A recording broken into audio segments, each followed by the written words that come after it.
Okay, once again, mga matitibay, what's up? Rasaul Unfiltered na naman. Okay, so umagang ito, naalala ko lang yung yung kinuwento ko dati dun sa podcast namin. Actually, shorts lang siya eh. Yung about dun sa nag-try out ako ng varsity team nung college ako. Actually, ano yun eh, hindi kasi buo yung kwento ron kasi shorts lang yun. Actually, 1 minute lang yun. So yun, ikukwento ko lang siya ng buo dito kung paano nangyari doon. So ang nangyari doon, ganito yun. Ako noon, I think, second year college ako noon. Tapos, yung PE namin noon is special PE, which is basketball. Isa nga pala yung school na yon diyan sa sa Angeles University Foundation. Ayun, sa Angeles nung panahon na yon, isa sa mga mahal na school sa Angeles. So nakapag-aral lang ako doon dahil nag-working student ako. Tapos yun, pinagtulungan namin ng mga magulang ko. So yun, sabi nga nila, kung gusto mo makatapos ng pag-aaral, kailangan yung pinag-aaral willing mag-aral, at the same time yung nagpapaaral willing magpaaral. Dapat mutual effort or mutual commitment ng between son and parents. So ganun. So to cut the story short, yun nga no, nag-tryout ako sa varsity team. So binigay nung coach namin sa basketball yung araw ng tryout. So syempre excited no, without knowing na sobrang lulupit ng mga varsity player para isipin mo na mag-tryout ka pa. Kaso sa mga panahon na yon, na kasi parang inborn na sa akin yung laging believe ka sa sarili mo. Hindi naman yung in a sense na mayabang na yung dating mo. Yung ibig sabihin ng believe sa sarili mo is yung alam ko sa sarili ko na lahat ng nakakaharap ko kamukha ko lang tao yan. It's either sobrang lamang niya sa skills sa akin o hindi. Para sa akin, isa lang din siyang Ralph na kamukha ko na may dalawang paa, may dalawang kamay. Yung parang yun yung agad na nasa isip ko, yung hindi naman tinuro sa akin yun. Hindi naman pinaliwanag sa akin yun. Pero lumalaki ako, growing up, yun na agad yung nasa mindset ko. Siguro dala na rin ng ganun din yung pagpapalaki sa akin. Kumbaga, thankful ako sa mga parents ko dahil hindi man kami pinanganak na mayaman. Ano lang, yung nakakaraos lang sa araw-araw. Tapos, simpleng pamilya lang talaga. Hindi naman sobrang hirap. Ganun. Alam mo yon, yung lumaki ako na wala akong inferiority complex. Kahit sinong tao kaya ko kaharapin. Oran, yun. So, napapalayo na tayo. So, yun. To cut the story short, may mentality ako na believe in yourself. Tapos, yun, no? Di kasi ganun na. May tryout na sa varsity. Pumunta ako ngayon yan sa tryout sa varsity. Nung mga panahon na yun, siguro yung height ko lang nun, although 5'7 na rin ako nun, pero ngayon medyo tumangkad kasi ako kumpara sa dati dahil nahatak sa basketball siguro. So, ayun na nga, pumunta ako sa varsity tryout. Nung pumunta ako doon, parang all eyes sa akin eh. Sino kaya tong payatot na pumunta dito? Ano kayang ginagawa nito dito? Parang ganun yung datingan eh, kung isa-psycho ko yung tingin nila sa akin eh. Tapos, ayun na nga, tinanong ko, dito po ba yung tryout ng varsity? Sabi ko. Ang tanong sa akin ng coach, sino magta-tryout? Ikaw? Sabi sa akin. Yes coach, sabi ko. Tapos ang sagot niya sa akin, sigurado ka? Sabi niya sa akin. Oo coach, sigurado ako, sabi ko. Straight up talaga yung sagot ko, sigurado ako. Yung walang pag-aalinlangan, walang bahid ng hiya, walang bahid ng pag-aalinlangan. Asing straight up, oo coach, magta-tryout ako. So yun na nga. Pero aside sa sinabi kong desidido ko or sigurado ako, medyo kaba-kaba rin ako. Kasi nakita ko yung mga nandoon na varsity, maskulado, matatangkad. Tapos, mga napapanood ko rin kasi sa ibang liga yun sa Angeles So, ibig sabihin, malulupit talaga mga yun. Tapos, medyo kaba-kabado ako. May dumating yan ako nakasama, si RG. Alam ko, RG yung pangalan nun o Argel. Si Argel, andin siya. Bilib din ako sa taong yun Yung, although, alam niya na basic lang yung mga alam namin sa basketball, pumunta rin siya para mag-try out. So, yun. Parang na-inspired din ako sa kanya. Yun, dalawa na kami. Parang ganun. So, to cut the story short na naman, kumekta kami. Yun, sumunod na naman kami. Yung ibig sabihin, tryout proper na, no? So, tinawag na kami, drills. So, yun, yung jogging, tapos, planting rice, yun, ganon. Yung mga basic na ginagawa ng mga nagdi-drills. So, dun pa lang, sa drills pa lang, sobrang sagad na, no? Kasi, naalala ko nun, yung tryout is, alam ko, Sunday yata yun, o Saturday. Working student ako, kalalabas ko pa lang kasi sa work nun. Yung, kumbaga, wala pa talaga ako masyadong tulog kasi, imagine, yung pasok ko sa school nun, 7 in the morning hanggang 1 in the afternoon. Tapos, 1 in the afternoon hanggang 9, 10 ng gabi. Yun yung trabaho ko sa sa library. Sa library ako nagtatrabaho nun Yun, sige. So, kinabukasan, try out. So, pagod ako nun, no?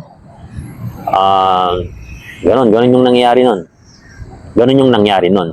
Hindi ko sabihin. So, pagod akong ganon. Tapos, yun na nga. So, tinawag na ako ng coach. O sige, first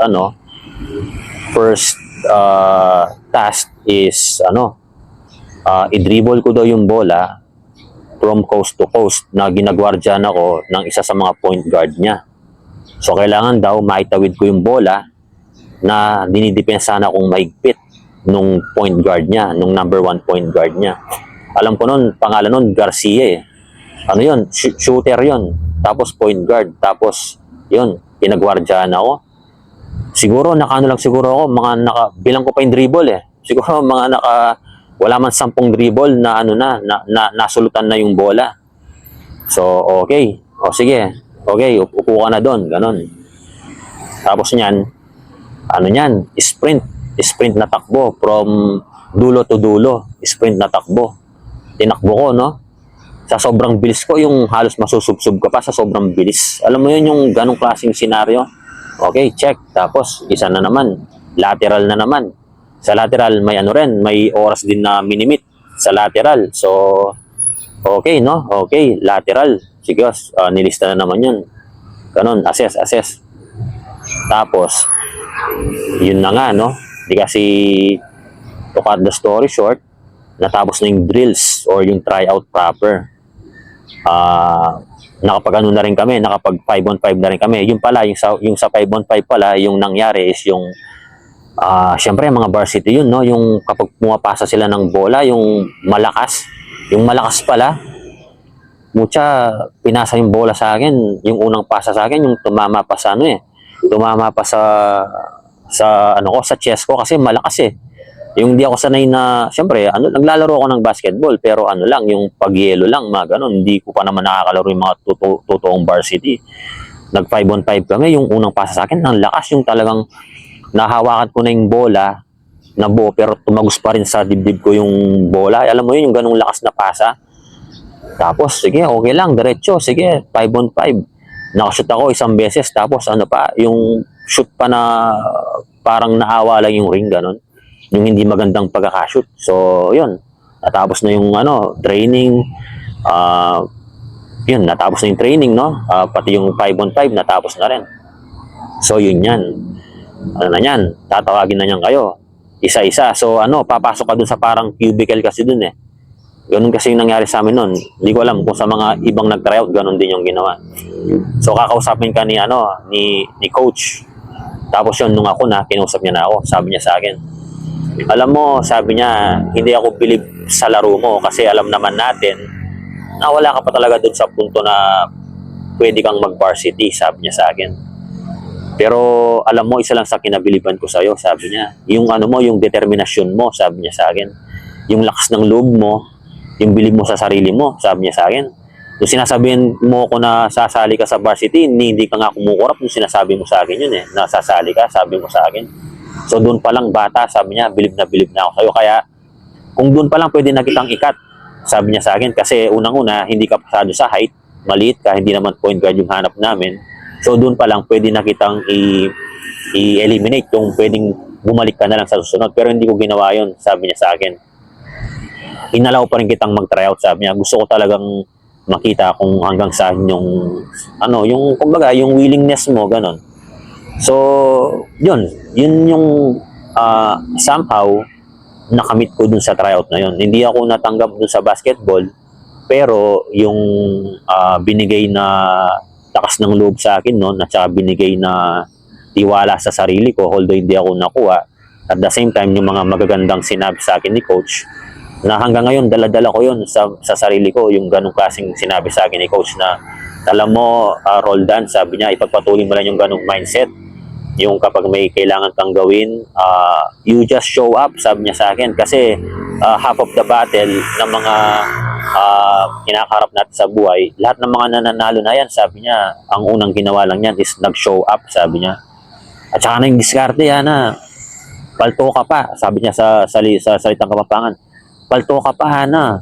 Bren mo rin ang mamusit kaya ka na. Kasi dito, gusto rin nilang gawin yun, yung mga nanunukso sa'yo, sabi niya, gusto rin nilang gawin yung ginagawa mo, kaso nga lang, sila, hindi nila kayang labanan yung nasa loob nila, which is yung sarili nilang mismong paniniwala sa sarili nila. Yun yung sinabi sa akin ni coach. Kaya nga, sobrang tuwang-tuwa rin ako nun eh, yung, although hindi ko nakamit yung, syempre, alam mo naman natin, kahit naman ako, alam ko naman na sasablay ako, pero gusto ko kasing labanan yung sarili ko. Gusto kong ipakita sa sarili ko na kahit anong gusto kong gawin, against all odds, gagawin ko, basta't gusto ko. Basta't willing ako. Yun yung gusto kong ipakita talaga or iparamdam sa sarili ko. Which is nagawa ko naman kasi kahit hindi ako natanggap, pinakita naman ni coach na yung mga mabubuting idudulot sa akin nung ganong klaseng mindset. So yun, masarap sa pakiramdam kasi alam mo yan, yung hindi ka ginudge ng isang coach, bagkus binigyan ka niya ng pagkakataon na mag-tryout ka. Alam mo yun, kaya minsan yung blessings ni God, hindi niya ibibigay sa iyo yung blessings na rekta sa iyo, bagkus gagamit siya ng ibang tao para yung blessings na ibibigay niya sa iyo ipapadaan niya sa taong yun. So yung blessings ng taong yun is yung mindset o yung belief sa sarili ko na lalo niyang sinolidify yung yung mindset na yun sa sarili ko. Kasi sumang-ayon siya sa akin eh, yung alam mo, bata, sabi niya, believe ako sa iyo kasi ang lakas ng loob mo, sabi niya sa akin. Isipan mo, you believe in yourself na you join the tryout, sabi niya, ang daming iba dyan na may laro na, pero yung tryout lang kinakatakutan nila, sabi niya. Pero ikaw, kahit alam mo na kulang pa yung kakayahan mo, you show up, sabi niya sa akin. So, that's the spirit, sabi niya sa akin. O yun, so, yun, hanggang ngayon, dala-dala ko pa rin yung ganong mindset. So, yun lang, kwento lang, sana ma-inspired kayo kahit papaano. Kagaya nga nitong tawag dito, itong YouTube channel ko na to, Rasoul Unfiltered. So, yung mga sinasabi ko sa inyo ito, walang script ito. Kumbaga, direct na to kung ano yung ibinubuga ng isip ko.